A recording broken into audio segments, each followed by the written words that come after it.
This is Ryan Abraham. Chris Trevino, USCFootball.com. Instant analysis from USC Fall Camp. Practice number 7, day number 8. Gets a little confusing, Chris, because we don't get to see all of these, but This is we got to do Monday, Wednesday, and now Friday morning, and we're back on the USC campus over at Howard Jones Field. The second day that the USC Trojans were in full pads. They started yesterday, Thursday. We didn't get to see that one. We get to see this one. And check it out. Lincoln Riley talked about some of the physicality aspects of what they brought to the practice when I asked him about, what it was like for the day, the couple of days in pads. But the practice started off a little suspect, I guess you could say. There were some up downs early on, not long after the players got on the field. Yeah, it just seemed like the energy wasn't there for the standards of this coaching staff. Obviously, it's early morning, it's hot out. Maybe that had something to do with it. But, usually after they do their team warm-ups, team comes together, do a team breakdown before they break out into the individual groups or their defensive and offensive practices to start the day. But Benny Wiley, immediately cut that out. You heard the whistle going off. Everyone had to go reset. Made him do up downs for about a minute, and he was yelling about the need of intensity, they need urgency, and he said, I'm not going to stop until every player is counting, because anyone who's done up downs know that you got to count it out when you do it. So everyone was doing it. They did it for about a minute, like I said. Then they came together. It seemed like they got chewed out a little bit in the middle there. Then they broke down and went off into practice. So a little bit of a suspect start, like you said. But we only got to see that first 20 minutes. So I'm sure it picked up a little bit more. Knowing this coaching staff, they were going to let that fly for a full practice. Yeah, and even right after that. So what happens is the team is stretching. There's some guys doing special teams drills. The offense goes to one side and the defense stays on Brian Kennedy Field, the side field. And they usually get like the first group come out and they line up in their formation and they blow the whistle and they all run. They're all like moving at the same time. And he had them do those a couple of times too. So it just seemed like for whatever reason, they weren't going. But I love the fact that they kind of go back. If they see something they don't like, they go back and correct it right away. It's not going to come in a meeting later on. Yeah, make them do it. Even if it's just one person in a drill, make them go do that drill again. Coach them up, make them do it right. They want you to do it right. They don't want you to do it wrong and then kind of sit and think about it. They want you to do it right there in the moment, especially when they just coach you up. So that was something we got to see a lot of today because they were doing a lot of wrap-up drills. I noticed that with defensive backs, they were wrapping up. Linebackers, they were also wrapping up, preparing for something in the future. That being a scrimmage, Lincoln Riley said that they're going to have a scrimmage here next week in the Coliseum. So he's excited about that. Excited to see people tackling, how they handle the ball. So looks like they're prepping to do some real tackling there in the Coliseum. For sure. And when I asked him about the aspects of doing full pads, the thing he mentioned specifically was the linebackers and running backs and being able to tackle. When Chris was talking about that, when we watched those first drills, I watched the safeties and corners go through. They have this big kind of donut looking thing like a big tire. And they have to get off a block and then go make the tackle. And they made everyone go through that. So it seemed like that sort of was the focus. And, when you get to see defensive backs making tackles like that, and we don't get to watch this part, but linebackers being able to tackle running backs, I think that's that's really football, right? The 7-on-7 stuff, this is football when you get to be physical. And I think these are the practices that kind of shape what sort of season USC can have. Right. These are sort of the real practices. Everything else is nice. It gets you in shape. It gets you ready for these kind of practices. This is what you're building towards, full pads day.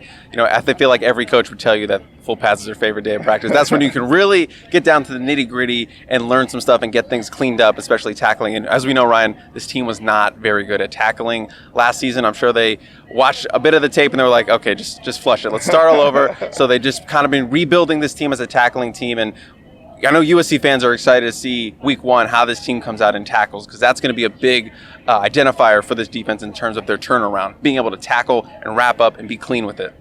Lincoln Riley was talking about depth a little bit, and the secondary depth is a lot better. We talked about this before, just seeing the lines for the corners and running backs. The rush end depth wasn't as good today. Maybe kind of an update on what's going on there and, overall the injury situation. Yeah, I think I wrote in my ghost notes, rush ends looking very sad today because there was only 3 guys working with the rush ends, that being Romello Height, your number 1 guy who was in a yellow non-contact jersey, so he was a little bit limited. You had Julian Simon, who moved over from inside linebacker, and then you had Garrett Pomerantz, the true freshman walk-on. So very, very limited for those rush end spots. And, Lincoln Riley was asked about that, like, how does that affect practice? He said, we're just kind of getting through it. You just kind of move guys around, just kind of work with what you have and, hope you get back healthy, because there were a significant amount of injuries out there on the field. I'm sure we can get into that right now if you want, Ryan. We can do it, yeah. So Corey Foreman, one of those guys, right? He was not out there. He missed Monday with personal or conflict.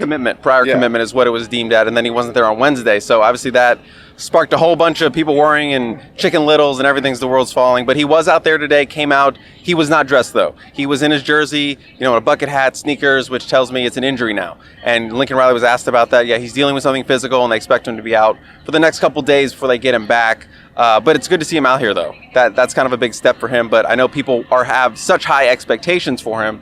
That's why fans are riding him a little bit harder than any other guy, because he is a former 5-star. He is a former number 1 overall player. He's always going to have that kind of attention.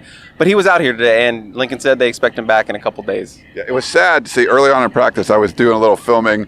You had Solomon Tuilapupu, the very popular player too, was doing kind of crunches on the side. He was doing some footwork drills, but he wasn't dressed out. He had a jersey on.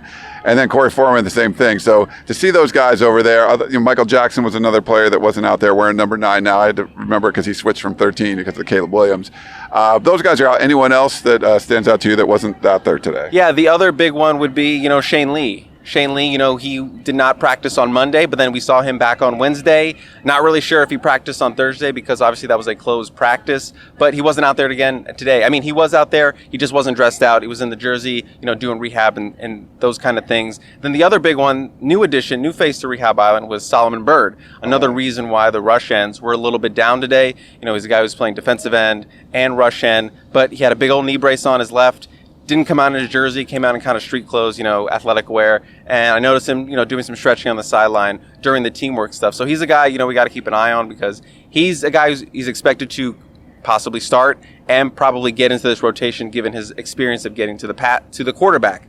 So that was a big one. Kyron Ware-Hudson, wide receiver, he did not practice on Wednesday, but he was back. He was back on Friday. He was doing stuff with the wide receivers. And Gary Bryan Jr. was a full participant, it looked like. It looked like he was fully padded out. I mean, we didn't get to see, obviously, the team stuff, so not really sure there. But he was out there doing everything. So that's a good sign that he's back out there. Bryson Shaw, the safety, looks like he's getting closer to getting back. He did the team warm-ups, but he was held out of kind of the drills. Obviously, it's a full pads day, so a little bit more contact going on, Ryan. So if you're limited, you're pretty much out. You're not doing any of that. So he was kind of watching, saw him do some rehab after practice. So it looks like he's getting close. I would expect him to be back next week. But those were kind of the big ones. And then obviously we got a pretty big injury update from Lincoln Riley after. Yeah, so Jude Wolfe, the tight end, you had, been some speculation. It was some sort of lower leg injury. And Lincoln Riley said it was a foot and he's going to miss, significant time of the season.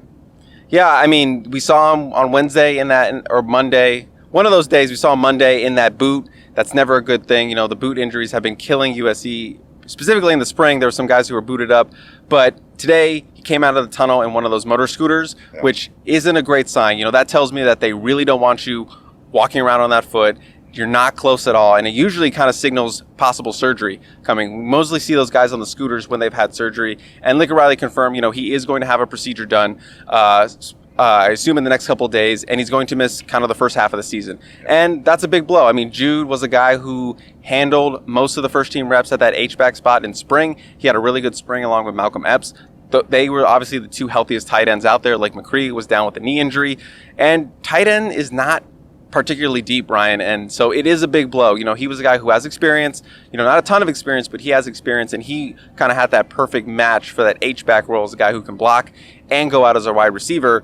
So that's a blow, and they're going to have to kind of get through the season or the first half of the season without him until he can come back. But the good news is they do have Lake McCree, who has been playing well. Seems like he's going to step up and play that kind of Jude Wolfe role that Jude was playing. They hope Josh Follow can contribute. He's a senior trying to make an impact in his final season. Ethan Ray, who has battled his own sort of knee injuries and injuries while at USC, has not played a snap at USC. They hope that he can be a factor, maybe get some rotation, just something in practice. And then obviously Sean Mahoney, who, he's a preferred walk-on, but I think he's a guy who can obviously play in this offense. And if he has good practices and good camp, I think they're going to play him. And they need bodies, obviously, at that position. But Jude, that's a big blow. He was a veteran guy who would have played a lot this season, or at least the first half of the season. One of the first questions Lincoln Riley was asked in the media scrum afterwards was about The NIL Collective. So they've got the Boulevard coming up. We've known about that for a while. We had the student body right people on our podcast this week. Make sure you check it out.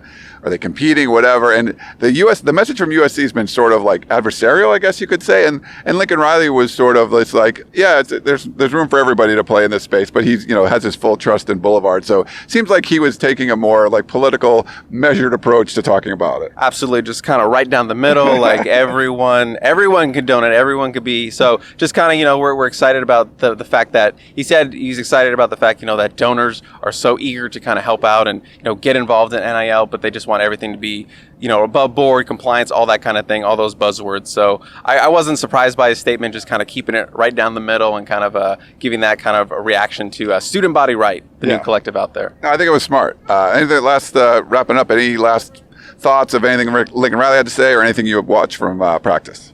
I just really enjoy watching Alex Grinch yell all the time. I mean, I know you watched it too. He's obviously a little more fired up that it's full pads day, but that's probably one of my favorite parts of practice because his drills happen right in front of us there on the sideline, and he has such great intensity, and he had a little bit of playfulness to him too. He's yelling some stuff out, giving some smiles, telling guys to wrap up, stuff like that. So he's always fun to watch. So I think that was kind of one of the standouts for me is kind of watching Alex Grinch yell his face off today at Friday practice. All right. Well, that's going to wrap things up. You might notice we're on the USC campus. There's a lot of orientations and stuff going on. You can tell you always want to avoid practice on move-in day. Don't go to that practice. Move-in day is usually crazy. There's so many people coming, but a lot of orientation. You have parents coming out here.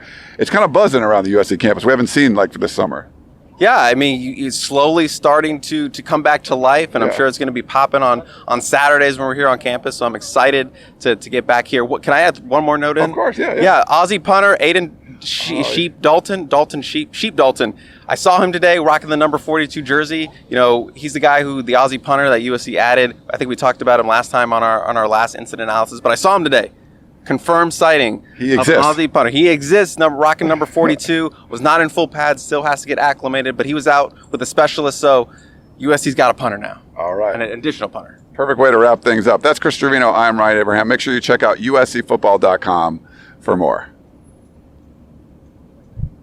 Boom. Nice.